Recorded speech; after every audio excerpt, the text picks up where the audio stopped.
The Trump administration has announced that it plans on kicking as many as 3 million Americans off of food stamps through new regulations. Now, it's no surprise that this comes a day after Trump announced that he had reached a budget deal with Democrats, which would essentially increase the national debt and increase spending on the military. But when it comes to needy families and making sure that they have food on the tables for their children, gotta make those cuts. So this is an effort that would essentially bypass Congress. According to the rule, it would rein in states' ability to enroll recipients earning more than 130% of the federal poverty guidelines. In most cases, capping eligibility to an annual income of $32,640 for a family of 4. So let's stop for a second. You have 4 people in the family and you're making that much money. If you make $1 over that amount, you would be ineligible for food stamps. Let me give you more. According to this new regulation, households are also limited in most cases to $2,250 in countable assets, such as cash or money in bank accounts. So what they want to do is essentially audit individuals who are receiving food stamps, and if those individuals have anything more in assets, above that amount, $2,250, they would be ineligible for food stamps. Now, this regulation doesn't take place today. There is a period for commenting. Is the Trump administration at all concerned about what Americans have to say about this? Of course not. So knowing how Trump is and knowing how he loves to put executive action behind these types of things, it's likely to actually come into effect, which is a disaster. Okay, so I want to give you context here because this is the most important part. So these folks get an average monthly benefit of $121 per person, the 36 million people on food stamps in this country, okay? So, wow, it's a lot of money. Yeah, $121 a month, okay? Now, a lot of times, almost every time, the media will look at this story only within its own context and say, oh, okay, should they get $121 or should they not get $121 a month, right?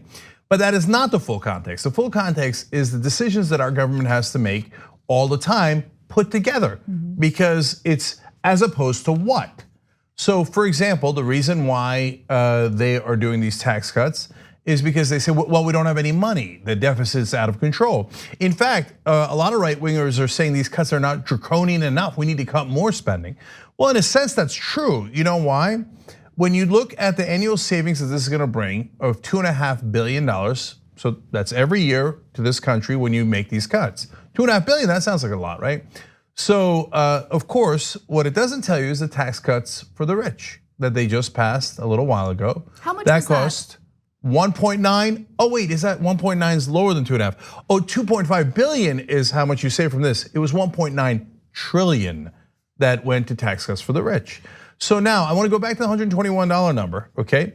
Let's be fair, it's over 12 months. What are we looking about, $1,400 or so, right? That average person in the top 1% because of Trump's tax cuts every year gets a tax break of $61,000. So you got to make up for that $61,000, and that's just the top 1%, okay? So how are you going to make it up? Well, you're going to cut. And one of the things that you're gonna cut is food, literally food for the hungriest, most needy people in the country. We gotta rob from the poor to pay the rich. But that is literal, that is a decision we made. The $2.5 billion that you saved through this program, you know how many times you gotta do it to get to the $1.9 trillion in tax cuts? 800 times. So this is one of 800 cuts they'd have to make to be able to justify how much they gave away to the rich. So the proper context shows you Trump made a decision. And by the way, it wasn't just Trump. Don't put it just on Trump. The entire Republican Party made this decision. They all voted for it and they are so proud of it. So they say, yes, we should take money away from kids who need it and the families who need it, who make this little amount of money, so that we can give an extra $61,000 a year to everyone in the top 1%. That's right. That's America under Trump and the Republican Party. That's the monsters they are. Look, these types of cuts in social safety net programs were also proposed during the Obama administration. Luckily, they didn't pass. But I just bring that up because one of the biggest issues with the Democratic Party is their inability to fight. The Obama administration was far too willing to make concessions to congressional Republicans when it came to cutting these programs.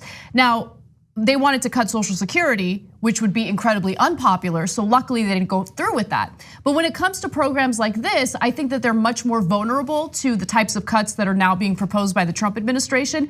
And honestly, I love that you brought up the tax cuts. I think that's the biggest point. But this is literally a day after both Democrats and Republicans worked with the Trump administration to agree to increase spending on the military. Why do we need to spend more money on the military? Is that money going to the salaries of our soldiers? No, it's going to the private defense contractors who are already, getting incredibly wealthy through our military activity abroad. And it's just sick. It's sick that we never have a debate about our funding and our resources going toward making weapons manufacturers or private contractors wealthy. And then what, we're gonna target people who get that tiny amount of money a month to feed themselves and their children?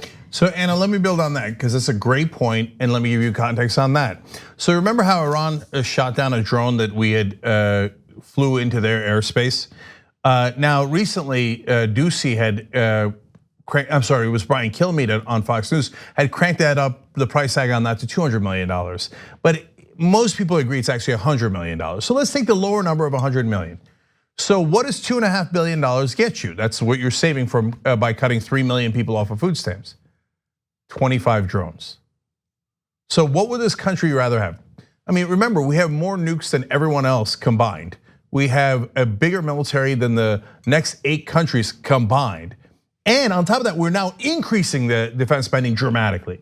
So would an extra 25 drones help the country more, or for 3 million people to have food stamps so that their kids can eat? So, and by the way, the core of that argument is not made by newfound progressives coming out of the Bronx or Detroit.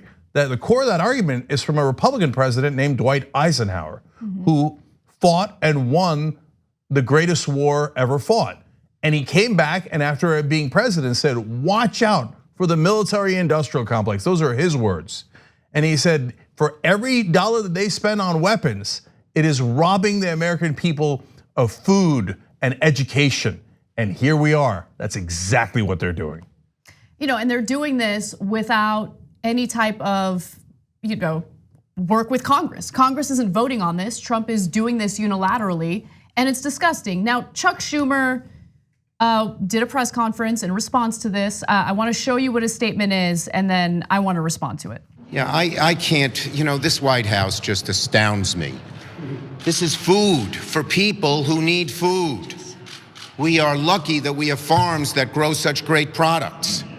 And to cut money of people who need to be fed, it's just another example of the heartlessness of this administration. This is just cruel, ideological, and just inhumane like so many of the other policies are. We beat back this last time under Debbie's leadership, and we will try to beat it back again. I'm optimistic we will. I am not optimistic that Democrats will fight aggressively to defeat what the Trump administration is trying to do here. They don't fight anything. I mean, again, just yesterday, they gave Trump exactly what he wanted when it came to working out the budget. They increased the debt and they increased spending on the military. There was no debate. There was no debate about it. They just gave him what he wanted. They gave him what he wanted when it came to funding for Border Patrol. $4.6 billion, blank check. You don't have to improve the conditions of these detention centers that the migrants are kept in. You don't have to really do anything. You just give Trump $4.6 billion in taxpayer money. Anyway, look, I think the only thing that could save us from what Trump is trying to do here is the fact that many of his voters use these programs. Yeah, I don't know that anything is going to break through their voters. Now playing the role of an experienced Cenk Uygur, because you're usually the pessimistic one. But if you take their food stamps away, and so disproportionately Trump voters that are affected because people with less than a college education are disproportionately affected by this and are disproportionately Trump voters. I think that they'll still be like, oh, goddamn, Obama took my money away. And if it wasn't for him, I'd have had my good private money and it's the government's fault for not taking my, no. It was the government giving you the money. And it's because you desperately needed it. So I don't know that anything's gonna break through to those guys. I mean, look, public polling on the Trump tax cuts indicated that even among his voters, those tax cuts were unpopular. Right, but they didn't like it, and that's the reason why Republicans completely abandoned bragging about that policy when they were running for re-election or running, for election. But so they know those are Trump era tax cuts.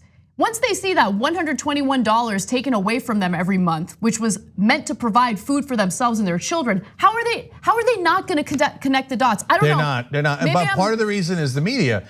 Go watch rest of cable news. Go listen to and read other things and see if anyone connected the dots like we did about, hey, this is money that's being taken away, but it's because they did the tax cuts and that's we're out of money because they already gave it all to the rich and to corporations. Almost no one else will make that super obvious connection. So then can you really blame the voters for not getting it? Because the media never told them. And it's not their job to follow the news and politics that closely. But like my last point is on Schumer being, I think, fall outraged. He's so heartless. Look, they don't care that he's heartless. They love that he's heartless. Sorry, I totally interrupted you. That's okay. Yeah. So that's usually my job. So we're doing role reversal today. Anyway,